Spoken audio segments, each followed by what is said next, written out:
नमस्कार, जनसारथी न्यूज़ में आपका स्वागत है। खास मुलाकात में आज हम आपकी मुलाकात कराने जा रहे हैं सीनियर कार्डियोलॉजिस्ट डॉक्टर गौरव कपिप भार्गव जी से। आज हम इनसे जानने की कोशिश करेंगे कि सर्दी के मौसम में क्या कारण है जो हार्ट अटैक के मरीज बढ़ते जा रहे हैं, हृदय रोग संबंधी परेशानियां लोगों को सताती जा रही हैं। सबसे पहले स्वागत है जी, थैंक यू आपका। थैंक यू इन्विटेशन के लिए। मैं सबसे पहले ये जानना चाहूँगा कि आप कार्डियोलॉजिस्ट हैं तो जी। हृदय रोग संबंधित चिकित्सा कर रहे हैं। जी, क्या ऐसा बड़ा कारण है जो ठंड आते ही, सर्दियां आते ही इसके मरीज बढ़ जाते हैं? जी, एक्चुअली होता क्या है, जो अपन पूरे ओवरऑल ईयर देखते हैं, उसमें पूरे 12 महीने का जब देखते हैं तो हार्ट के पेशेंट ऑलमोस्ट आते तो हैं, लेकिन जैसे ही विंटर स्टार्ट होता है तो पेशेंट इंक्रीज होने स्टार्ट हो जाते हैं। उसमें भी दो चीज़ें सबसे ज़्यादा इंक्रीज होती हैं। जो सबसे इंपॉर्टेंट रहता है कि जैसे ही ठंड आने लगती है तो जो बॉडी का सिस्टम क्या रहता है, जो ब्लड वेसल्स रहते हैं हार्ट की भी और इवन पूरी बॉडी की, उनका है ना, उसमें सिकुड़नापन चालू हो जाता है। नसों का जो वॉल्यूम, जो डायमेंशन रहता है वो छोटा होना चालू हो जाता है, सिकुड़ने लगता है। तो उसकी वजह से क्या होता है, बीपी शूट करता है। तो जैसे बीपी शूट करने लगता है तो बीपी शूट करने की वजह से हार्ट के भी इंसिडेंसेस बढ़ते हैं, हार्ट अटैक के, और साथ में ब्रेन के भी इंसिडेंस बढ़ते हैं। इसलिए जैसे ही अक्टूबर का स्टार्ट होता है, नवंबर का स्टार्ट होता है, फेब तक ब्रेन अटैक और हार्ट अटैक के इंसिडेंसेस बहुत ज़्यादा बढ़ जाते हैं। और खासतौर पर जब सुबह के टाइम टेम्परेचर बहुत कम रहता है, लगभग जो 4 से 6-7 बजे तक का टेम्परेचर जो रहता है बहुत कम हो जाता है, उस समय के इंसिडेंस बहुत ज़्यादा होते हैं। जो लोग सुबह उठते हैं तो उनको हार्ट के इंसिडेंस बहुत ज़्यादा होता है, और खासतौर पर जो ऑलरेडी हार्ट के पेशेंट रहते हैं। तो जो मॉर्निंग का टाइम है और सर्दियों में पेशेंट का वॉल्यूम बहुत बढ़ जाता है, हार्ट वाले पेशेंट का। तो डॉक्टर साहब, सबसे बड़ी बात, जो सबसे बड़ा प्रश्न ये आता है, जो दर्शक भी जानना चाहते हैं, कि आखिर ये हृदय रोग है क्या? ये तो अलग बात हो गई कि ठंड आई, ठंड का मौसम आया तो हृदय रोग से संबंधित परेशानी लोगों को बढ़ती दिख रही है। लेकिन ये है क्या, हृदय रोग क्या है? किस तरह से आदमी उसको पहचान सकता है, जान सकता है, कि किसी को ये लगे कि भाई मुझे हार्ट पेशेंट तो नहीं हूँ, मुझे क्या कुछ करना चाहिए? जी, एक्चुअली जो हृदय रोग होता है ना, इसकी डेफिनेशन बहुत, यानी इसमें काफ़ी सारे स्पेक्ट्रम आते हैं। जो डिसीज स्पेक्ट्रम होता है हृदय रोग के अंदर, जो आप और हम जो एक नॉर्मल लैंग्वेज में समझते हैं वो एक हार्ट अटैक को लेके समझते हैं। जी बिल्कुल, ठीक है, कि आप बस वहीं तक हम लोग लिमिटेड, लेकिन इसका यानी जो स्पेक्ट्रम काफ़ी बड़ा है। जो नॉर्मली आप और हम समझते हैं जनरल पब्लिक, पहले मैं वो बता देता हूँ आपके लिए। उस चीज़ में जो कहते हैं कि सुनते हैं कि हार्ट अटैक आ गया, तो उसमें क्या होता है, जो अपना हार्ट रहता है उसमें उसकी 3 मेन ब्लड वेसल्स रहती हैं। लेफ्ट सिस्टम की 2 रहती है और राइट सिस्टम की 1 रहती है। जब उन तीनों नसों में से किसी भी नस में एकदम सडन 100% ब्लॉकेज आ जाए, तब उसको अपन हार्ट अटैक बोलते हैं। जब उसमें ब्लॉकेज आता है तो उसमें पेशेंट को सिम्टम्स आने लगते हैं, जिसमें रहती है एक तो घबराहट होती है, छाती में दर्द होने लगता है, चेस्ट में। जो स्टार्टिंग में जो पहले बताया जाता था कि चेस्ट पेन जो लेफ्ट साइड का रहता है, लेफ्ट हैंड का रहता है, अब वो चेंज हो गया है। अब कई लोगों को चेस्ट पेन राइट साइड भी रहता है और राइट हैंड में भी जाता है, राइट हैंड में भी रहता है। कईयों को चेस्ट पेन शोल्डर में भी रहता है। कईयों लोगों को अब अपना जो जॉ रहता है, जहाँ जॉ तक भी आता है। कई लोगों को जो हार्ट अटैक के पेशेंट रहते हैं वो एज जो जॉ पेन के साथ प्रेजेंट करते हैं। कुछ लोगों को तो टूथ हैक होता है, वो भी हार्ट का पेन हो सकता है। तो जो स्पेक्ट्रम ऑफ डिसीज जो हार्ट अटैक का है, जो स्पेक्ट्रम ऑफ फीचर है, क्लिनिकल फीचर सब बहुत चेंज हुए over a period of time, जैसे जैसे मेडिकल साइंस डेवलप हुआ है। तो अब तो ये डिक्टम बन गया है कि जब कभी भी जो अपना ईयर है, कान के नीचे से और अपने अम्लाइकस तक का कहीं भी पेन हो रहा है, सबसे पहले अपना कार्डियक रूल आउट करना है। क्यों? दूसरा क्या है, एक जो सिम्टम्स आते हैं, सांस फूलना हो जाता है। अगर आपको पैसे बिल्कुल ठीक थे तो आपका सांस फूलना बढ़ गया है। आप अगर मेहनत का काम कर रहे हैं, सीढ़ियाँ चढ़ रहे हैं, स्टेयर्स चढ़ रहे हैं, उसमें सांस फूलना बढ़ रहा है, तो उसमें हार्ट के केसेस बढ़ जाते हैं। तो वो भी एक इंडिकेटर रहता है कि हार्ट का पेशेंट हो सकता है। किसी को पेशेंट बिल्कुल ठीक था, उसको घबराहट होने लगती है तो होता है। किसी को पसीना आ रहा है, स्वेटिंग हो रही है, तो ये सब फीचर जो है हार्ट के, तो मेन तो 4-5 फीचर, सांस फूलना, छाती में दर्द होना, किसी को अचानक एकदम सडन वीकनेस डेवलप हो जाए। खासतौर पे ये रहता है जिसकी ओल्ड एज बहुत ज्यादा होती है, उन लोगों को चेस्ट पेन उतना फील नहीं होता। डायबिटिक पेशेंट रहते हैं, उनको चेस्ट पेन उतना ज्यादा फील नहीं होता है, तो उन लोगों में एकदम सडन वीकनेस आ जाती है। तो स्पेक्ट्रम चेंज है, छाती में दर्द होना, सांस फूलना, घबराहट, पसीना आना, अचानक धड़कन बढ़ जाना आपको, और एकदम सडन कमजोरी फील हो जाना, एकदम आपको लो एनर्जी फील हो रहा है। तो ये कुछ सिम्टम्स हैं जिससे आप आइडिया लगा सकते हैं कि आप हार्ट के पेशेंट हो रहे हैं। आपने एक टर्म यूज की, ब्लॉकेज। जी, ये एग्जैक्टली है क्या ब्लॉकेज? एक सामान्य आदमी किस तरह से समझे कि उसको ब्लॉकेज की कुछ प्रॉब्लम हो गई है? या देखिए, मैं बताऊं, विद एज ब्लॉकेज आना नॉर्मल चीज़ है। यानी आप ऐसे, हम किसी को देखेंगे ओवर, यानी कोई 50 साल से ऊपर, मान लो हम 100 लोगों को देंगे तो 40 to 50% लोगों में ब्लॉकेज आना स्टार्ट हो जाते हैं। ये किस तरह की ब्लॉकेज है? ये होते हैं कि जो हार्ट की नसें रहती हैं उसमें प्लाक जमने लगता है, खून। अच्छा, प्लाक जमने लगता जिसे है, शायद कोलेस्ट्रॉल बोलते हैं। कोलेस्ट्रॉल बोलते हैं। उसका कोलेस्ट्रॉल जमा होना, उसके ऊपर लेयर आने लगती है। तो कई लोगों को तो 50-60% ब्लॉकेज पड़े रहते हैं, 20-20 साल, 25-25 साल, उनको फील ही नहीं होता है। जो सिम्टम्स आने स्टार्ट होते हैं, किसी को यानी चलने में दर्द बताता है कि सीढ़ियाँ चढ़ रहा है तो छाती में दर्द फील हो रहा है, सांस फूल रही है, वो ऑलमोस्ट 70 to 80% ब्लॉकेज के बाहर होते हैं। इसलिए हम लोग एंजियोप्लास्टी एडवाइस करते हैं, कभी भी लेस देन 70-80% ब्लॉकेज में एडवाइस नहीं करते। वो कहते हैं वो दवाइयों पे बहुत अच्छा चलेगा। तो ब्लॉकेज आना नॉर्मली ये आप लोगों को, सब लोगों को जान के हैरानी होगी, ब्लॉकेज आने की जो प्रोसेस है वो सेकंड डिकेड ऑफ लाइफ में स्टार्ट हो जाती है। अच्छा, 20 साल के आसपास ये स्टार्ट हो जाती है धीरे धीरे, ग्रेजुअली होना। और तो धीरे धीरे नॉर्मल है ये नॉर्मल है, तेज आता है थर्मोस्क्लेरोसिस, ये आता है। लेकिन कुछ लोग क्या कहें, आप और हम, बहुत सारे लोगों की बहुत अच्छी आती है, कईयों को नहीं होता। तो अपना लाइफ स्टाइल बहुत अच्छे रखते हैं, खाना पीने का बहुत ध्यान रखते हैं, स्मोकिंग अवॉइड करते हैं। स्मोकिंग बहुत बड़ा फैक्टर है हार्ट की बीमारी के लिए। अगर कोई हार्ट पेशेंट नहीं, हार्ट पेशेंट एक नॉर्मल भी, अगर मान लीजिए 100 पेशेंट्स हैं और आप अगर वो देखेंगे, अगर हम लोग ऐसे, हमारे पास 100 हार्ट अटैक के केस आते हैं, तो जब हम उनकी हिस्ट्री लेते हैं तो लगभग 60 to 70% में स्मोकिंग की हिस्ट्री मिलती है। यानी आप तो ऐसा मानिए 100 पेशेंट है नॉन स्मोकर है, उनमें हार्ट अटैक आने के चांसेस हार्डली 10% है। आप इतना मानिए अगर ऐसा कर, लेकिन अगर स्मोकर है तो उनकी जो परसेंटेज 50 to 60% हो जाएगी ओवरऑल, यानी उनकी लाइफ टाइम में इतना उनकी चांसेस बढ़ जाएंगे अटैक। तो स्मोकिंग बहुत बड़ा फैक्टर है हार्ट अटैक आने का। तो ये जो कोलेस्ट्रॉल जो बढ़ता है, इसको किस तरह से कुछ नियंत्रित किया जा सकता है, या कब पता लग सकता है, तो हम उसके लिए कोई प्रिकॉशंस लें, या इस तरह से कोई या डॉक्टर के बताने पर ही कुछ जी? एक्चुअली क्या है, जो अमेरिकन गाइडलाइंस है, जो पूरी यानी ग्लोबली पूरे हम लोग जहाँ कंसिडर किया जाता है, उसमें बताते हैं कि 20 साल के बाद हर 5 साल में हर इंडिविजुअल को फास्टिंग स्टेज में कोलेस्ट्रॉल की जांच करानी चाहिए, जिसको लिपिड प्रोफाइल बोलते हैं। अपने एक सैंपल करा लेना चाहिए 5 साल में। अगर वो एबनॉर्मल आ रहा है और अगर उसका इंडिकेशन हो गया कि दवाई स्टार्ट करनी है, तो फिर आपको दवाई स्टार्ट करके हर 1 साल में आपको जांच करानी है। अगर आपका ऐसे आपका 20 साल के हो गए, तो 20 से 25 साल में आप एक बार अपना कोलेस्ट्रॉल के फास्टिंग, ठीक है, फिर 25 से 30 के बीच में करिए, तो 30 से 35 के बीच में। और जहाँ एबनॉर्मलिटी आना स्टार्ट हो गया तो हर ईयरली आपको करनी चाहिए, उसकी दवाई लेनी। और बहुत सारी चीजें हैं कि हम रोक सकते हैं। हमको खाने पीने का ध्यान रखना है। एक बहुत बड़ा फैक्टर है कि बाहर का खाने का, बाहर का खाना, उसकी वजह से कोलेस्ट्रॉल बहुत बढ़ता है। घर का खाना लेना अपन को, ऑयल का बहुत ध्यान रखना है। ऑयल में है तो अपन आपको और हमको मस्टर्ड ऑयल बहुत अच्छा, अपनी जो इंडियन कुकिंग कंडीशन में मस्टर्ड ऑयल बहुत अच्छा, ऑलिव ऑयल बहुत अच्छा रहता है। जो रिफाइंड ऑयल है वो टोटल अवॉइड करना है। बहुत सारे लोग पूछते हैं घी का क्या करना है, तो घी का एक्चुअली ऐसा है कि घी आप और हम ले सकते हैं, लेकिन वही ले सकते हैं जो बहुत ही अच्छा फिजिकली एक्टिव है। जो फिजिकल एक्टिव है, घी पचाने की ताकत, जो फिजिकल एक्टिव नहीं है उसके लिए घी अवॉइड करना चाहिए उसको। तो अच्छा, ये आपने जो बात बोली लिपिड प्रोफाइल, एक टेस्ट, शायद इसी टेस्ट के जरिए हम पता कर सकते हैं कि आपका कोलेस्ट्रॉल बढ़ा हुआ है। अगर कोलेस्ट्रॉल बढ़ा हुआ है तो उस स्थिति में क्या हम ये मान लें कि हम उस दायरे में आ चुके हैं कि कभी भी हमें हार्ट डिसीज हो सकता है? हार्ट डिसीज के आपको पॉसिबिलिटी आ जाएगी। तो आपको अगर कोलेस्ट्रॉल बढ़ा हुआ तो दवाई स्टार्ट कर देना।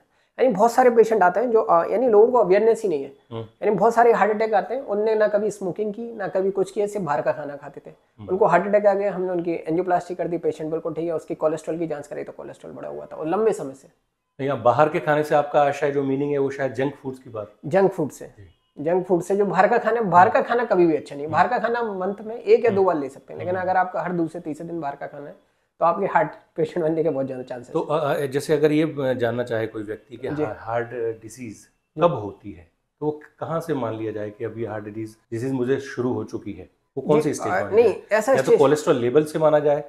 नहीं, कोलेस्ट्रॉल लेवल से इसका नहीं है। कोलेस्ट्रॉल लेवल से ब्लॉकेज आने की पॉसिबिलिटी हो जाती है। लेकिन जो हार्ट, जो कहते हैं कि हार्ट का जो डिसीज आप हो गए, देखिए हम हार्ट डिसीज हम आपको तब बताएंगे जो कुछ ना कुछ हम टेस्ट से प्रूव कर पाए। अगर किसी भी पेशेंट को कोई तकलीफ नहीं है तो हार्ट डिजीज का डायरेक्ट रिलेशन कोलेस्ट्रॉल से नहीं है या कई बार रिलेशन, लेकिन हर बार ऐसा प्रूवन नहीं है। अच्छा। बहुत सारे लोगों का कोलेस्ट्रॉल बढ़ा रहता है, उनका बॉडी में रह जाए, लेकिन उनके प्लाक जमा नहीं हो पाते, जम नहीं पाते हैं, तो उनकी ब्लड वेसल्स ठीक रहते हैं। तो आपको सिर्फ कोलेस्ट्रॉल की दवाई लेना है, लेकिन हम उनको ये नहीं बोलेंगे हार्ट पेशेंट। देखिए हम उसके लिए कुछ प्रूवन चीजें होनी चाहिए। कौन कौन सी? या तो पेशेंट को तकलीफ हो रही हो, उसको चेस्ट पेन हो रहा है, सांस फूल रही हो, तकलीफ हो रही हो, साथ में उसके जब हम टेस्ट कराते हैं, ईसीजी कराते हैं, इकोकार्डियोग्राफी, टीएमटी, उनमें से कोई पॉजिटिव आ रहा है, अगर इन टेस्ट में तीनों पॉजिटिव आ रहा है तो फिर हम एंजियोग्राफी में जाते हैं, उसमें कुछ पॉजिटिव चीज आ रही है। जब कुछ आपको डिसीज प्रूव मिल रही है तब हम उसको हार्ट पेशेंट लेवल करेंगे। अकेले कोलेस्ट्रॉल के लेवल में नहीं। कोलेस्ट्रॉल एक अपने आप में एक फैक्टर है बस। तो इसका मतलब हार्ट डिजीज जो है वो कई प्रकार की होती है, वो कितने प्रकार की हो सकती है? नहीं, हार्ट डिसीज जो मैंने आपको बताया, जो हार्ट अटैक, जो हार्ट ब्लॉकेज वाला जो फैक्टर रहता है। दूसरा हार्ट डिसीज रहती है कंजेनेट, यानी एक एज के साथ आती है। अपने इंडिया में बहुत यानी काफी ज्यादा है, जो इसको रूमेटिक हार्ट डिसीज बोलते हैं हम अपने को, जिसमें वॉल्व की तकलीफ आ जाती है, और ये बहुत ही कॉमन है। जो आप ये किस एज में आती है? ये लगभग 15 साल के करीब आ जाती है। 15 ईयर्स पर? हाँ 15 ईयर्स पे, और 15 ईयर्स के आसपास ये डिसीज लगना स्टार्ट हो जाती है। कुछ लोगों को 40 साल में पता लगता है, कुछ को 30 में, कुछ को 17-18 साल में पता लगता है। इसके क्या पर्टिकुलर सिम्टम्स होते हैं? इसमें भी सांस फूलना बहुत ज्यादा होती है, सांस फूलना बहुत स्टार्ट हो जाती है, पेशेंट को वीकनेस बहुत रहती है, सूजन आने लगती है पूरे बॉडी में, और इसको वॉल्वुलर प्रॉब्लम। अच्छा, इसका एक सबसे इंपॉर्टेंट चीज है जो पब्लिकली इंपॉर्टेंट है, ये बीमारी आती है अनहाइजेनिक कंडीशन से। इन्फेक्शन होता है, थ्रोट का एक इन्फेक्शन होता है, और ये बहुत ही कॉमन है, और ये पुअर सोशियो इकोनॉमिक कंडीशन में जो लोग रहते हैं, अनहाइजेनिक वे में रहते हैं, उनमें बहुत कॉमन रहती है ये बीमारी, और ये बहुत ही बेकार और खराब बीमारी है, यानी किसी को ना हो ऐसी, उसकी लाइफ स्टाइल पूरी चेंज हो। बाद में शायद आपने सुना होगा वॉल रिप्लेसमेंट चेंज कराना पड़ता है, वॉल जब खराब होता है, वो इन्हीं कैंडिडेट वाले पेशेंट रहते हैं, और अपने इंडिया में बहुत ही कॉमन है। यानी अपना ग्वालियर चंबल रीजन देखेंगे तो काफी कॉमन है। तो ये माना जाए कि ग्वालियर चंबल रीजन जो है वो अनहाइजेनिक कंडीशन? नहीं, ऐसा तो लेवल करना ठीक नहीं रहेगा, लेकिन है ऑलमोस्ट इंडिया में है, काफी कॉमन है अपनी, यानी पूरे ऑल ओवर द वर्ल्ड सबसे कॉमन डिसीज इंडिया में है। दो आपने प्रकार बता दिया, नेक्स्ट रूमेटिक हार्ट डिसीज बता दिया मैंने आपको, एक इस्केमिक हार्ट जो ब्लॉकेज वाला है, इसको मेडिकल लैंग्वेज में इस्केमिक हार्ट डिसीज बोलते हैं, इस्केमिक हार्ट डिसीज। तीसरा एक फैक्टर होता है कंजेनाइटल हार्ट डिसीज, जो बचपन से जिनको, यानी जन्म से ही जिनको हार्ट के तकलीफ रहती है, वो ऐसे कैसे बच्चे जो बबल बेबी या ब्लू बेबी इस तरह का नहीं, वो नहीं, हार्ट में छेद होता है। हाँ, हार्ट में छेद, जो आपने कॉमन चीज बोली, उसमें दो टाइप की डिसीज रहती है। कुछ बच्चे रहते हैं जो नीले पड़ने स्टार्ट हो जाते हैं, इसको हम साइनोटिक कंजेनाइटल हार्ट डिसीज बोलते हैं, और एक होता है एसाइनोटिक कंजेनाइटल हार्ट डिसीज, जिसमें बच्चा नीला नहीं पड़ता है, लेकिन उसकी अपन ऑस्कल्टेड, उसकी भूख लगना कम हो जाती है, ग्रोथ प्रॉपर नहीं होती, खाना प्रॉपर बच्चा फीड नहीं कर पाता है प्रॉपर, थकान जल्दी फील होने लगती है, सांस फूलने लगती है। एक होता है एसाइनोटिक, उसमें मल्टीपल प्रॉब्लम रहती है। तो एक होती है कंजेंटल, उसमें मल्टीपल चीजें हैं, लेकिन जो जन्म से ही रहती है। कुछ का प्रेजेंटेशन लेट पता लगता है, कुछ का प्रेजेंटेशन हल्के पता लगता है, उसमें कुछ एक्सट्रीमली लाइफ थ्रेटनिंग कंडीशन भी रहती है, जिसमें बच्चा 1 और 2 साल से भी ज्यादा उनकी जिंदगी नहीं रहती है। डॉक्टर साहब, अब ये जानना चाहूँगा कि सीने का दर्द, कई बार लोग बोलते हैं कि मेरे सीने में दर्द हो रहा है, तो घबरा जाता है, उसको सीधे यही लगता है कि ये हार्ट से रिलेटेड कोई प्रॉब्लम है। तो ये सीने में होने वाला कोई भी दर्द, ये कैसे माना जाए कि ये हार्ट से रिलेटेड है या नहीं है? देखिए, मैं आपको बताऊँ, हम लोग ऐसे जो क्लिनिकली देखते हैं, आइडियली आज की कंडीशन में तो टेस्टिंग करनी चाहिए इसकी। अगर किसी को हो रहा है तो वो अपने नियर बाई डॉक्टर या तो फिजिशियन या कार्डियोलॉजिस्ट के पास जाए, अपना टेस्ट कराएं, क्योंकि अगर बाई चांस मिस हो गई तो लाइफ थ्रेटनिंग हो जाती है हार्ट वाली में। तो इसमें मिस नहीं होना चाहिए। सबसे इंपॉर्टेंट जो हमारी फील्ड में रहता है, डायग्नोसिस मिस नहीं होना चाहिए किसी का भी। तो अगर किसी को चेस्ट पेन हो रहा है, वो पेन बहुत सारी वजह से हो सकता है, वो मांसपेशियों की खिंचाव की वजह से भी हो सकता है, वो गैस्ट्राइटिस की वजह से भी हो सकता है, वो हार्ट की वजह से भी हो सकता है, वो बोन जो अपना चेस्ट की रिब्स रहते हैं उसके भी इन्फ्लेमेशन की वजह से हो सकता है। तो मल्टीपल रीजन है, लेकिन सबसे बेस्ट है कि आप जाके टेस्ट करा लें। अब आप कहें कि आपके चांसेस हैं या नहीं है, वो कैसे, जैसे जैसे एज जाना है, मेल पेशेंट है तो हम लोग अलर्ट रहते हैं, अगर यंग फीमेल पेशेंट है तो अगर वो चेस्ट पेन बोलती है तो हम लोग रिलैक्स रहते हैं कि उतना कार्डियक, जो फीमेल पेशेंट रहती है उनमें चांसेस कम रहते हैं हार्ट के होने के। जब उनका मेनोपेज एज रहता है तो अप टू 40 फीमेल में कम चांसेस रहते हैं, मेल में ज्यादा रहते हैं। तो इसके पीछे क्या रीजन हो सकता है कि महिलाओं में हार्मोनल जब तक हार्मोनल की वजह से वो सुरक्षित रहती है, जो उनके हार्मोन से एस्ट्रोजन है वो थोड़ा हार्ट की बीमारी से प्रोटेक्ट करके रखता है। इसलिए आपने सुना होगा हार्ट की फीमेल की पेशेंट, यानी मेल में ज्यादा कॉमन है, यंग एज में, फीमेल में यंग एज में बहुत कम है, आफ्टर 55 ऑलमोस्ट सेम हो जाता है दोनों में। तो यही मैं दर्शकों के लिए जान लेना चाहूंगा कि महिलाओं में अगर हार्ट अटैक के कोई सिम्टम्स आते हैं तो वो किस तरह के हो सकते हैं, और पुरुषों में किस तरह के? नहीं, सिम्टम्स वैसे रहेंगे, चेस्ट पेन, सांस फूलना, घबराहट, बेचैनी, ये सब रहता है। लेकिन अगर यंग फीमेल है तो हम लोगों को लगता है कि कम चांसेस है। कई बार हम क्लिनिकली असेस कर लेते हैं, हमको टेस्ट कराने की जरूरत नहीं पड़ती, और कुछ एक बार टेस्ट कराने की जरूरत पड़ती है कि पॉसिबिलिटी की हार्ट का। अच्छा, फीमेल में बहुत ही कॉमन फैक्टर है, पूरे चेस्ट में पेन होगा, लगेगा हार्ट का, लेकिन उनको गॉल ब्लैडर स्टोन बहुत कॉमन रहता है, जो पित्त की थैली में जो स्टोन बोलते हैं, उसका पेन बहुत ही कॉमन रहता है। तो कई बार हम लोगों के पास चेस्ट पेन करके फीमेल आती है, जब उनका लेते हैं तो हमको डाउट होता है, तो हम ईसीजी का जो यूएसजी कराते हैं उसमें स्टोन निकल आता है। महिलाओं में, यंग फीमेल में, यानी गॉल ब्लैडर स्टोन फीमेल में बहुत कॉमन रहता है, और खासतौर पे यंग फीमेल में 30, 35, 25 बहुत ही कॉमन है। अच्छा, एक सामान्य सी बात अगर ये हो कि किसी को सीने में दर्द हो रहा है जी, तो अगर वो गैस का दर्द है तो उसके सिम्टम्स किस तरह के होंगे? अच्छा, मैं आपको एक चीज बता दूं, देखिए, गैस का पेन होना हार्ट अटैक के पेन से होना बहुत ज्यादा चांसेस है, क्योंकि गैस्ट्राइटिस, गैस का पेन बहुत ही कॉमन चीज है, लेकिन लोग धोखा खा जाते हैं इसमें। बहुत सारे लोग जिनको हार्ट अटैक चल रहा होता है वो उसको गैस का पेन समझते हो, घर में ही, तो गैस की भी वजह से रहता है, उसको एसिडिटी फील होती है, चेस्ट पेन फील होता है, गैस्ट्रिक इंटॉलरेंस टाइप का फील होता है, घबराहट, बेचैनी, ये सब चीजें होती है। लेकिन आपको कभी भी हो रहा है तो better you visit the doctor और कार्डियोलॉजिस्ट, आपको मिस नहीं करना, क्योंकि इसको गैस मिमिक बोलते हैं, यानी हार्ट का पेन गैस के पेन का मिमिक कर जाता है सिंपल से। तो बहुत सारे लोगों के ऐसे कैजुअलिटी होती है, मोर्टेलिटी हो जाती है, लोग घर में ही रहते चेस्ट, उसको गैस का पेंटअप की गोली ले, पेंटाप्रिल कुछ भी ले लिया और उनको लगता है कि आराम मिल जाएगा और बाद में पता लगता है चीज़ें खराब हो गई। नहीं, अगर कोई व्यक्ति, सामान्य व्यक्ति, अगर उसको किसी दिन अचानक गैस छाती में दर्द हो रहा हो जी, और वो एंटासिड कोई ले ले टेबलेट, उससे वो ठीक हो जाए, तो क्या उस स्थिति में क्या माना जा सकता है? फिर भी एक बार चेक करा लेना चाहिए, एक बार चेक करा लें, क्योंकि हार्ट अटैक का एक वैरायटी रहती है, जो मैं आपको राइट साइड आरसी बोल रहा था, मैंने जो राइट साइड की जो मैं आपको बता रहा था कि उसमें भी ब्लॉकेज आ जाते हैं उसको भी, तो उसके सिम्टम्स कई बार गैस्ट्राइटिस जैसे प्रेजेंटेशन रहता है। उसमें पेशेंट को नोजिया वोमिटिंग फील होता है, चेस्ट पेन फील होता है, लोअर एब्डोमेन में फील होता है, थोड़ा अपर एब्डोमेन में, चेस्ट की बजाय अपर एब्डोमेन में फील होता है चेस्ट पेन, और जबकि चल हार्ट अटैक रहा था। तो मेरा ये कहना है कि आपको कभी भी अगर लग रहा है डिस्कम्फर्ट है तो बेटर आज की लाइफ में आपको चेक करा लेना चाहिए, rather than कि हम खुद ही डायग्नोसिस बना लें घर में। अब डॉक्टर साहब, एक सबसे बड़ा जो बात आ रही है वो कि हृदय रोग जो है जी, वो उसको किस तरह से माना जाए कि कब आदमी हृदय रोग से घिर गया है, या कब उसको ये मान लिया जाए कि वो हार्ट का पेशेंट हो गया है? जी, इसके क्या, किस तरह से, मतलब रीजंस जो होते हैं उन पर हम किस तरह से जा सकते हैं? ये मुख्य कारण क्या है जिससे वो अपने कंडीशन चेंज करे या उसमें कुछ लाइफ स्टाइल मैं में आपको चेंज करे? बताऊं, जो हार्ट का पेशेंट है, एक्चुअली हार्ट की बीमारी के दो फैक्टर रहते हैं जिसको हम डिवाइड करते हैं। एक होता है मॉडिफाइबल फैक्टर, एक होता है नॉन मॉडिफाइबल फैक्टर। तो मैंने आपको जैसे बताया कि नॉन मॉडिफाइबल में जिसको आप हम चेंज नहीं कर सकते। नॉन मॉडिफाइबल में कौन सा फैक्टर आएगा? एज। जैसे जैसे एज बढ़ेगी हार्ट के चांसेस आपके बढ़ेंगे, ये वेल नॉन फैक्ट है। दूसरा मेल, मैंने बताया मेल सेक्स है तो उसको फीमेल सेक्स से जाना हमेशा हार्ट की बीमारी होने का चांस है।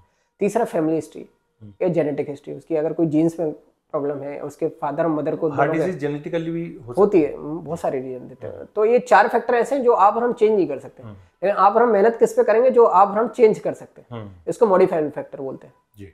तो जो मॉडिफाइबल फैक्टर में है, जिसमें सबसे कॉमन मैंने एक चीज आपको बताई, स्मोकिंग। स्मोकिंग बहुत ही प्रीडिस्पोजिंग रहता है हार्ट की, तो आपको स्मोकिंग तो यानी गवर्नमेंट को कैंपेन चलाने चाहिए स्मोकिंग के लिए, यानी एक्सट्रीमली कॉमन है आजकल। जो आप और हम सुन रहे हैं कि यंग पेशेंट में हार्ट अटैक आ रहा है, सबसे बड़ा रीजन स्मोकिंग है। अच्छा, स्मोकिंग यानी एक्सट्रीमली कॉमन। यानी मैंने अभी 5 to 7 पेशेंट तो पहले इस एक महीने में ये देखे हैं जो गांजा यानी जो ड्रग्स लेते थे, जो यंग पेशेंट गांजा ये सब, उनको हार्ट अटैक है 22 साल के, 25 साल के। तो उसके पीछे यही रीजन है? हाँ, उनका जब उसकी हिस्ट्री ली गई, उनके घर वालों से बात की गई और की, तो जब मालूम चला तो उनका ड्रग एब्यूज की हिस्ट्री थी उनकी।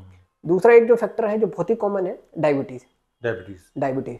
डायबिटिक पेशेंट को नॉन डायबिटिक पेशेंट से ज्यादा हार्ट की बीमारी होने के चांस रहते हैं। और डायबिटिक पेशेंट को तो कई बार चेस्ट पेन फील ही नहीं होता, उसको हार्ट की बीमारी हो जाती है, उसको पता भी नहीं लगता कि वो हार्ट पेशेंट है, कभी कोई पेन फील फील नहीं होता, उसकी सेंसेशन चली जाती है कई बार फील करने की। तो उनको जो इंटेंसिटी होती है चेस्ट पेन की, वो बहुत ज्यादा डेंजरस है। वो बहुत ही डेंजरस है, हाँ बहुत ही डेंजरस है। कभी पता नहीं लगेगा कि नहीं पता, कईयों को लगता है, कईयों को नहीं लगता है। तो एक जनरल एज ए जनरल कह रहा है, तो डायबिटिक पेशेंट की जो सेंसेशन कम हो जाती है, तो उनको कई बार चेस्ट पेन फील नहीं होता। तो डायबिटिक पेशेंट कई बार आपके पास आएगा, बोलेगा सर हमको अच्छा नहीं लग रहा, कमजोरी फील होती है, घबराहट सी, थोड़ी सी सांस फूलती है। जब उनका टेस्ट करते हैं तो काफी ज्यादा बीमारी निकलती है। जब उनको बताते हैं कि आप हार्ट पेशेंट है तो वो एकदम सरप्राइज होते हैं, सर हमको तो ऐसा कुछ था नहीं। तो डायबिटिक पेशेंट को कई बार फील नहीं होता। अच्छा, एक चीज अच्छी है, लेकिन मैं आपको बताऊँ, डायबिटिक अगर आप हो जाते हैं तो कोई गुनाह नहीं है। डायबिटीज का क्या है, अगर कोई किसी को डायबिटीज हो गई, वो अपनी डायबिटीज बहुत अच्छे से मेंटेन चले, अपनी दवाइयों का ख्याल रखें, अपने खाने पीने का ध्यान रखें, लाइफ स्टाइल का ख्याल, तो उनकी हार्ट की बीमारी होने के चांस बहुत कम हो जाते हैं। तो ये डायबिटिक्स के लिए हाँ, ये अच्छी पॉजिटिव चीज है। तो मैं आपको बता रहा हूँ, मैं आपको कुछ पेशेंट की हिस्ट्री बताऊंगा। 5 पेशेंट मैं अभी तक ऐसा देख चुका हूँ जिनको 35 साल की डायबिटीज की हिस्ट्री थी, उनकी 80 to 90 के बीच में एज थी। मैंने उनकी एंजियोग्राफी की, एंजियोग्राफी वाज टोटली नॉर्मल, उनको 1% भी ब्लॉकेज नहीं था, 35 साल की डायबिटीज। लेकिन जब उनसे पूरी हिस्ट्री ली तो उनका खाने पीने का बहुत अच्छा तरीका था, बहुत उन्होंने हेल्दी लाइफ स्टाइल कर रखी थी, अपना शुगर बहुत अच्छे से मैनेज करके चलते थे, यानी बहुत अच्छी लाइफ, मेडिटेशन करते थे, एक्सरसाइज करते थे। तो लाइफ स्टाइल बहुत बड़ा फैक्टर है आपकी, यानी आपने अपनी डायबिटीज कैसे कंट्रोल रखी ये डिसाइड करती है। डायबिटीज होना नहीं है कि आप हार्ट पेशेंट हो गए, आपने कंट्रोल करने आपने कैसे मैनेज किया उसको, आपने अपनी कितना ध्यान दिया अपनी बॉडी पे, तो वो एक फैक्टर है। तो एक मैंने आपको स्मोकिंग बताया, एक डायबिटीज, एक हाइपरटेंशन है। हाइपरटेंशन जिसका बीपी अनकंट्रोल रहता है, उनको हार्ट डिसीज होने के ज्यादा चांसेस रहते हैं। चौथा मैंने आपको, इसमें ये लो बीपी या हाई बीपी, कुछ लोगों को हाई बीपी की प्रॉब्लम होती है, कुछ को लो, तो नहीं लो बीपी उतना नहीं रहता खतरनाक। जो अब आप और हम जो हाई बीपी के पेशेंट, हाई बीपी उनको हार्ट अटैक या हार्ट डिजीज, बहुत सारे लोग जो जनरल लैंग्वेज में समझते हैं हमारा लो बीपी 90-100 में, उसको नॉर्मल मान के चलते हैं हम लोग उसको। जब तक अगर लो बीपी की एक्चुअल कोई डेफिनेशन नहीं है, लो बीपी की डेफिनेशन हम तब मानते हैं जिसको हाइपोटेंशन बोलते हैं, जब पेशेंट को कोई क्लिनिकल सिम्टम्स आ रहे हैं। अगर पेशेंट अच्छा कोई है, वो बोलता है कि मेरा लो बीपी रहता है, उससे पूछो तो कितना रहता, हम तो वो बताते हैं कि 100 रहता है, तो 100 हम नॉर्मल मान के चलते हैं। अगर उसको कोई तकलीफ हो, अच्छा चल फिर रहा है, अच्छे से खाना खा रहा है, उसका बाथरूम उसको अच्छे से आ रही है, तो इसको हम नॉर्मल चीज मान के चलते हैं, इसका लो बीपी नहीं होता है। लो बीपी को हम कोरिलेट तब करते हैं जब पेशेंट सामने वाले को किसी को तकलीफ हो रही हो, कोई सिम्टम्स आ रहे हैं, तो फिर उससे फीचर कोरिलेट करते हैं उसका। हाई बीपी का रहता है। दूसरा एक आपको मैंने खान पान का होता है, बाहर का खाने का बहुत, एक ऐसे ऑयल इनटेक का बहुत रहता है, डालडा, रिफाइंड ऑयल जो आजकल मार्केट में चल रहा है, रिफाइंड ऑयल वो नहीं लेना चाहिए खाने पीने में। अपने यहाँ पे एक अच्छा है जो सरसों का तेल कच्चे खाने का, मस्टर्ड ऑयल बोलते हैं, वो बहुत अच्छा रहता है। क्योंकि आप और हम जो अपनी इंडियन कुकिंग कंडीशन रहती है ना, बहुत ही हाई टेम्परेचर पे खाना पकाते हैं हम लोग, जबकि आप वेस्टर्न अमेरिकन कंडीशन देखेंगे तो वहाँ जो खाने को जो वो गर्म करते हैं बहुत ही कम टेम्परेचर पे करते हैं, कम आंच पे करते हैं। हम लोग बहुत ही हाई, तो उसमें क्या डैमेज होता है, जो खाने के पार्टिकल्स होते हैं वो डैमेज होते हैं, ऑक्सीडेंट्स बनते हैं, वो आपकी ब्लड वेसल्स को डैमेज करते हैं, ब्लड वेसल्स की एंडोथेलियम को डैमेज करते हैं। तो ये वाली चीज़ आती है। तो ऐसे हैं जो मेन चीज़ें, हाइपरटेंशन, डायबिटीज, स्मोकिंग, खाने पीने का ध्यान रखना है, अपना कोलेस्ट्रॉल चेक कराते रहें। ये कुछ चीज़ अगर हम ध्यान देंगे तो चीज़ें मॉडिफाई कर सकते हैं। अच्छा, एक जो वर्तमान में जो बहुत बड़ी समस्या देखने में आ रही है, आप भी पढ़ते रहते हैं, आपके पास तो पेशेंट्स भी पहुंचते होंगे जी। कुछ लोग जो अच्छे खासे दिख रहे हैं, हेल्दी दिख रहे हैं, जिम में एक्सरसाइज कर रहे हैं, एक्सरसाइज करके लौट रहे हैं, या एक्सरसाइज करने के दौरान ही जी उनको अटैक पड़ने की ऐसी स्थिति बनती है जी। ये किस तरह का नया ट्रेंड सा दिखाई दे रहा है? हाँ, ये क्या कारण है? नहीं, मैं आपको बताऊं, इसमें बहुत सारे इसमें आया है, बहुत ही कॉमन हुआ है कि लोग डांस करते हुए जा रहे हैं, जिम में डांस एक्सरसाइज करते हुए जा रहे हैं, यानी तो उसमें हार्ट के, एक्चुअली ये ऑलरेडी हार्ट के पेशेंट थे, इनको कभी मालूम ही नहीं था, उनको यानी फीचर सिम्टम्स कुछ नहीं आते, लेकिन उनको हार्ट के ब्लॉकेज स्टैंडिंग, और वो एकदम क्या होता है, कभी भी कोई स्ट्रेस, कई बार स्ट्रेस हुआ, कई बार नॉर्मल, और कई बार आपने एक्सरसाइज भी की तो उसमें वो जो प्लाक होता है स्ट्रेस की वजह से वो रप्चर हो जाता है, वहाँ एकदम सडन 100% ब्लॉकेज होता है। जो ब्लॉकेज मैंने आपको बताया 50%, 70% या 40% ब्लॉकेज में भी सडन हार्ट अटैक आने के चांस रहते हैं। वो क्यों? वो जो प्लाक रहता है, हाँ। जो ब्लॉकेज हो, मान लो 40% ब्लॉकेज है, तो जब भी कुछ रीजन हुआ, इसका स्ट्रेस हुआ किसी भी वजह से, तो प्लाक वहाँ रप्चर होता है, जैसे वो रप्चर होता है वहाँ ब्लड क्लॉट इकट्ठा होने लगता है, वो चोक कर देता है, वो 40% को 100% में कन्वर्ट कर देता है। तो 40% 60% तक उसको कभी मालूम ही नहीं था कि वो हार्ट का पेशेंट था। तो जितना भी जो सडन जा रहे हैं ना, उनको सडन उनकी आर्टरी में 100% क्लॉट फॉर्मेशन हो जाता है। तो इस तरह के जो पेशेंट्स है वो किस तरह का एक प्रिकॉशन लें? देखिए, मैं आपको आप बता रहे हैं कि पता ही नहीं रहता है। देखिए, मैं बताऊं, ये पहले भी होता था, लेकिन अब क्या सोशल मीडिया की वजह से, लोगों की वजह से अब लोगों की नॉलेज में पता लगने लगा। ये पहले भी होते थे, हार्ट अटैक पहले भी आते थे, ये चीजें कभी चेंज नहीं हुई, लोगों को अब सब दिखाई देने लगा। अब कहीं होता है वो वीडियो बन रहा है, शादी बन रहा है, जिम का बन रहा है, जिम में रिकॉर्डिंग रहती है तो रिकॉर्ड में, ये सब चीजें पहले भी होती थी। हाँ, चांसेस बढ़े हैं, लेकिन उस रीजन में आपको ये बता रहा हूँ, आप इनमें आधे लोगों की हिस्ट्री लेंगे तो स्मोकिंग की हिस्ट्री मिलेगी, उनके खाने पीने का स्टाइल आपको खराब मिलेगा। हाँ, आप कह रहे हैं आप इसमें अवॉइड कर सकते हैं। अगर कोई मान लो बहुत ही इंटेंसिव एक्सरसाइज स्टार्ट जिम में करने वाला है, तो बेटर है वो अपना एक चेकअप करा ले, कार्डियो का एक TMT अपना ट्रीटमेंट करके देख ले, अगर ट्रीटमेंट में कंफर्टेबल तो करा ले। अच्छा, जैसे आप बता रहे हैं कि कुछ लोग हैं जिनको ऑलरेडी हिस्ट्री उनकी कुछ रही हो, उनको जानकारी में नहीं हो, लेकिन हम देखते हैं कि कुछ सेलिब्रिटीज की बात करें, सिद्धार्थ की जी। हाँ, तो वो लेकिन हेल्दी थे, हर तरह से वो फिट दिख रहे थे, लेकिन अचानक से पता चला कि 3-4 बजे के आसपास। नहीं, मैंने आपको बोला ना कि उनको मालूम, उनका जो कुछ ब्लॉकेज होगा, जो रप्चर नहीं, तो ये लोग तो वो हैं जो अपना मैं समझता हूँ हर महीने एक चेकअप भी कराते रहे होंगे। नहीं, आप कह नहीं सकते। अच्छा। आपको, हमको लगता है कि हमेशा जो हमको लगता है कि वो बहुत ध्यान, ऐसा नहीं होता। आप अगर उनकी जरूरी नहीं कि वो इस बारे में अवेयर हो। दूसरा, आप उनकी प्रॉपर हिस्ट्री लेंगे तो आपको बहुत सारी हिस्ट्री मिल जाएगी, एडिक्शन हिस्ट्री मिल जाएगी, जो स्टार की जो आप हम देखते हैं, तो बहुत सारी चीजें रहती हैं। अच्छा, अब बात ये आती है कि अभी जो एक नया ट्रेंड भी दिखाई दे रहा है, लोग चर्चा करते हैं इस बारे में, कोरोना जब से आया है, इसके बाद से लोग ये कहने लगे हैं कि यार मेरे को हार्ट से रिलेटेड परेशानी हो रही है, या हार्ट अटैक की कहीं दिक्कत तो नहीं हो जाएगी, या इस तरह की कोई प्रॉब्लम तो नहीं। हाँ, तो इसका कोई कोरिलेशन है? देखिए, मैं आपको बताऊँ, हुआ क्या था, जब फर्स्ट कोविड वेव आई थी, उस समय हार्ट के इंसिडेंसेस बहुत ज़्यादा हो रहे थे। हार्ट के में यानी जो सबसे कॉमन रीजन था फर्स्ट कोविड में, उसमें कार्डियोवास्कुलर मोर्टेलिटी हो रही थी, जो भी जाने जा रही थी वो हार्ट की वजह से जाना थी, रेदर देन लंग्स की वजह से जी। और जो दूसरी बार जो कोविड में आई थी, उसमें लंग्स की वजह से ज्यादा डेथ हुई रेदर देन कार्डियक। उसका रीजन था कि पहली वेव में तो किसी को मालूम ही नहीं था कि क्या कोविड है, क्या कोविड है ना, सब हर किसी के लिए नया था बिल्कुल सब। तो उसका जब क्लॉट बनने लगे तो ये समझ में आया कि इसमें ब्लड क्लॉट की फॉर्मेशन ज्यादा हो रही। तो हमने फर्स्ट कोविड वेव में देखा, उसमें काफी क्लॉट फॉर्मेशन हो रहा था, पैर की नसों में ब्लॉकेज हो रहे थे, हार्ट की नसों में ब्लॉकेज हो रहे थे, है ना, ब्रेन अटैक बहुत हो रहे थे फर्स्ट कोविड वेव में। जब लेकिन फर्स्ट कोविड वेव में जब ये सब चीजें होने लगी, तो यानी मेडिकल फील्ड में ये समझ में आने लगा कि इसमें हम उनको ब्लड थिनर्स देना है, खून पतला करने की इसके चांस है। तो जैसे ही इसकी ब्लड थिनर्स स्टार्ट हुए, इसके चांसेस इंसिडेंसेस कम होने लगे। और सेकंड वेव जैसे स्टार्ट हुई तो हर पेशेंट को ये दे रहे थे, यानी ऑलमोस्ट हर प्रिस्क्रिप्शन में एक एंटी ब्लड थिनर, जिसको भी अगर थोड़ी बहुत इंटेंसिटी थी कोविड की ज्यादा थी, उसमें ये स्टार्ट हो जा रहा था हर किसी को, तो उसमें ब्लड इसके चांसेस बहुत कम हो गए। तो कोविड की वजह से थोड़ा ब्लड क्लॉट फॉर्मेशन के इंसिडेंस से चांसेस ज़्यादा थे, तो सेकंड वेव में कम हुए। अब लोग कोरिलेट कर रहे हैं हार्ट की वजह से। हमने बहुत सारे पेशेंट को पोस्ट कोविड इकोकार्डियोग्राफी की है, किसी के भी हार्ट पे डैमेज नहीं था। अच्छा, हार्ट के फंक्शन में डैमेज नहीं था, हार्ट के फंक्शन में डैमेज नहीं था, हार्ट का फंक्शन उनका बिल्कुल ठीक था जी। तो हार्ट के फंक्शन में डैमेज नहीं था। ब्लड क्लॉट की फॉर्मेशन, अच्छा कुछ लोगों की इसमें भी आया कि वैक्सीन की वजह से, कोविड वैक्सीन की वजह से चांसेस बढ़े। इसका कोई प्रूवन नहीं है कि आप लेबल कर दें, लेकिन हाँ इतना जरूर है कि कोविड वैक्सीन की वजह से डेथ बहुत बची, ये इतना पक्का मैं बोल सकता हूँ। इसका रीजन भी कि फर्स्ट कोविड में मेडिकल फील्ड वालों को बहुत ज़्यादा कोविड हो रहा था, लेकिन सेकंड कोविड में जब बहुत ही सीवियर कोविड था उस समय मेडिकल फील्ड में, क्योंकि वैक्सीन तब तक उन्हीं को लग पाई थी, मेडिकल वालों को ही लग पाई थी जब तक वो स्टार्ट हुई थी। तो सेकंड में मेडिकल में बहुत कम लोगों को कोविड हुआ था क्योंकि उनको वैक्सीन लग चुकी थी, और कोविड हो भी रहा था तो उसकी इंटेंसिटी, तो मोर्टेलिटी डॉक्टरों में उतनी ज़्यादा नहीं थी क्योंकि उनको वैक्सीन, तभी वो हॉस्पिटल में इतना काम कर पाए।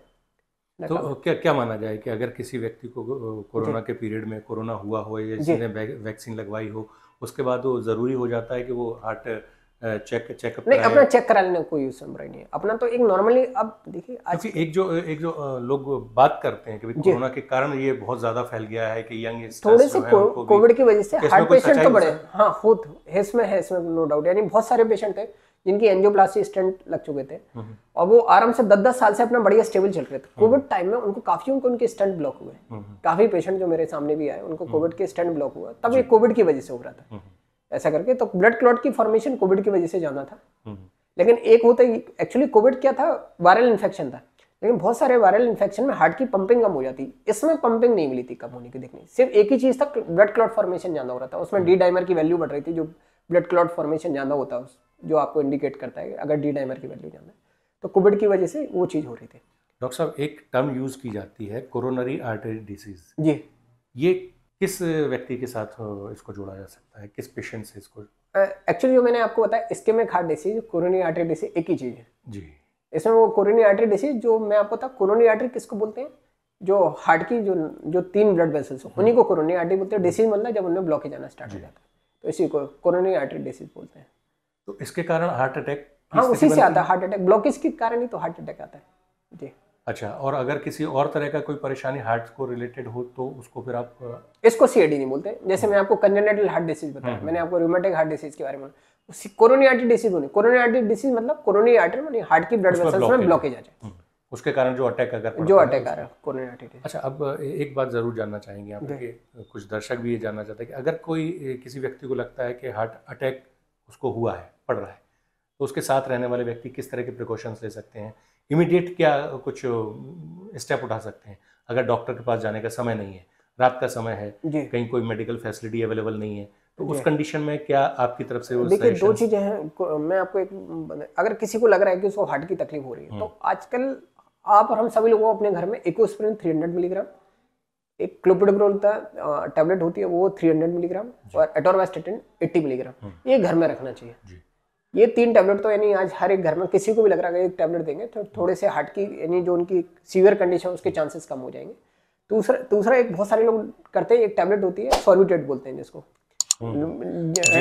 जीभ के नीचे रखने वाली बोलेंगे, लोग उसको रख लेते हैं लेकिन उससे नुकसान भी हो जाता है उस टैबलेट, वो टैबलेट सडन बीपी गिरा देती है कई लोगों को, एकदम पेशेंट अचेत कर जाता है, यानी कुछ लोगों की इस टैबलेट की वजह से जान भी जाती है। तो सबसे बेटर है अगर बाई चांस आपको बहुत सीवियर चेस्ट पेन हो गया, आप हॉस्पिटल तक ऑन द वे है, तो तब तक आप है ना 5 मिलीग्राम की हाफ टैबलेट जिप करनी चाहिए, वो एकदम कम, उसका यानी डोज कम कर लीजिए आप, और आपको लगता है कोई ऐसी दिक्कत तो 5 mg के 10 मिनट बाद फिर से वो टैबलेट, लेकिन आपको हॉस्पिटल पहुंचना है सबसे बेस्ट है, घर में आप ऐसा कुछ भी नहीं कर सकते। हाँ ऐसी कंडीशन हो जाती है कि एकदम पेशेंट आपके घर का आदमी एकदम सडन अचेत हो गया है, एकदम कार्डियक अरेस्ट हो गया, तो सबसे बेस्ट है कि आपको सीपीआर करना है, वहीं पे आपको उसकी छाती पे जो टेक्निक होती है सीपीआर करके आपको चेस्ट पुश करनी है। कई लोग सेव हो जाते हैं इस चीज से, यानी मेरा तो ये मानना है कि गवर्नमेंट को इस पे एक बाकायदा इसका एक कोर्स स्टार्ट कर देना चाहिए स्कूल टाइम में ही, यानी हर एक को इसमें एजुकेट करना चाहिए, मस्ट कर देना चाहिए कि आना चाहिए।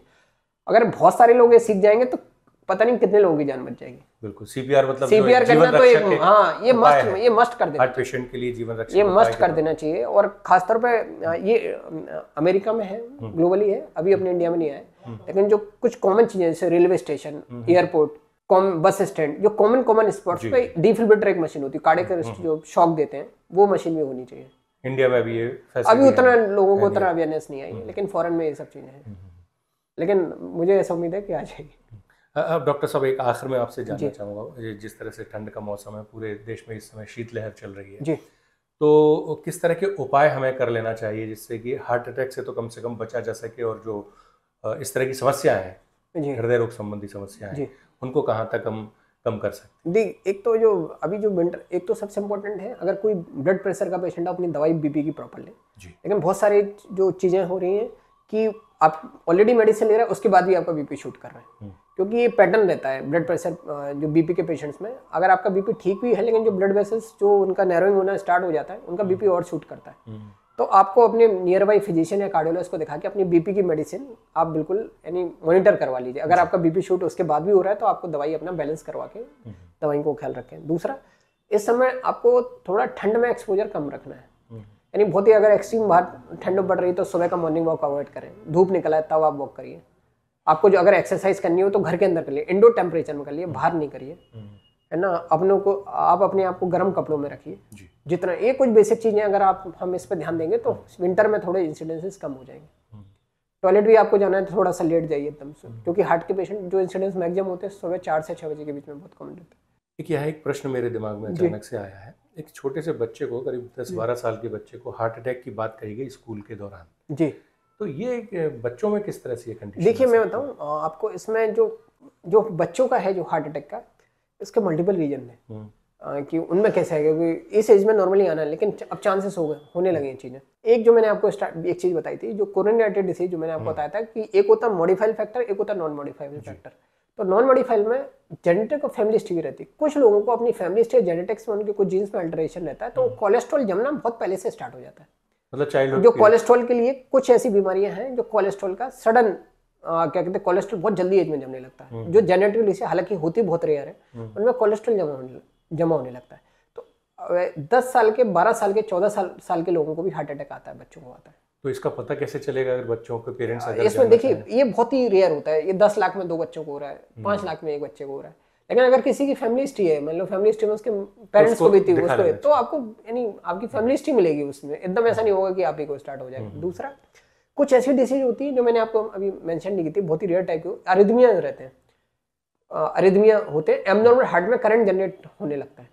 ये आपका हार्ट का फंक्शन नॉर्मल है, आप इकोकार्डियोग्राफी कर रहे हैं नॉर्मल है, लेकिन आपके एबनॉर्मल जीन्स है आपके अंदर, उसमें एबनॉर्मल करंट होने के चांसेस बढ़ जाते हैं जी। तो उसमें एबनॉर्मल करंट एकदम हो जाता है, उसमें एकदम सडन हो जाता है, डेथ हो जाती है। तो जरूरी नहीं है जो सडन हार्ट अटैक हो वो सिर्फ ब्लॉकेज की वजह से है, कुछ आपकी हार्ट के अंदर एबनॉर्मल करंट जनरेट होता है, और एबनॉर्मल जो करंट करते हैं उसमें वेंटिकुलर, इसको मेडिकल लैंग्वेज में वेंटिकुलर टैकीकार्डिया, वेंटिकुलर फिब्रिलेशन बोलते हैं। वो एकदम sudden land up cardiac arrest हो जाता है सडन से, उसके कारण।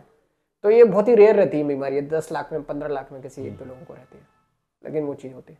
तो अकेला CAD reason, coronary artery disease reason नहीं है बच्चों में। अगर बच्चों में सीएडी हो रहा है तो वो एक तो बहुत ही कॉमन है कि या तो जेनेटिक या फैमिली हिस्ट्री में उसको हाइपर कोलेस्ट्रोलीमिया यानी बहुत ही हाई कोलेस्ट्रॉल होगा, और ऐसा मिलते हैं जिनका कोलेस्ट्रॉल 1000-2000 से भी ऊपर रहते हैं। नॉर्मली हमारे लिए 100 से नीचे होना चाहिए, इनका 2000 तक एलिवेट मिल रहा है, तो ये चीज़ रहती है। अच्छा डॉक्टर साहब, कुछ लोग योगा की तरफ भी जाते हैं हार्ट डिसीज को लेकर, हमारे देश को जिसको योगा का ही देश माना जाता है, पतंजलि ऋषि का देश है, तो क्या वाकई इसमें योगा कुछ बेनिफिशियल हो सकता है आपको लगता है? ऐसा है, मेडिटेशन, एक्सरसाइज, फिजिकल एक्सरसाइज और योगा, ये तीनों बहुत ही हेल्पफुल है। यानी मैं आपको बता रहा हूँ, ब्लॉकेज आप आने को नहीं रोक सकते, लेकिन मैंने आपको बताया वो स्ट्रेस के कारण जो प्लाक रप्चर होता है, जो प्लाक रप्चर, इस चीज़ों को स्टेबलाइज करती है ये सब चीज़ें। एक्सरसाइज स्टेबलाइज करती है, योगा स्टेबलाइज करता है, मेडिटेशन स्टेबलाइज करता है आपको, यानी आपके लिए फिजिकल हेल्थ और मेंटल हेल्थ दोनों बहुत जरूरी है।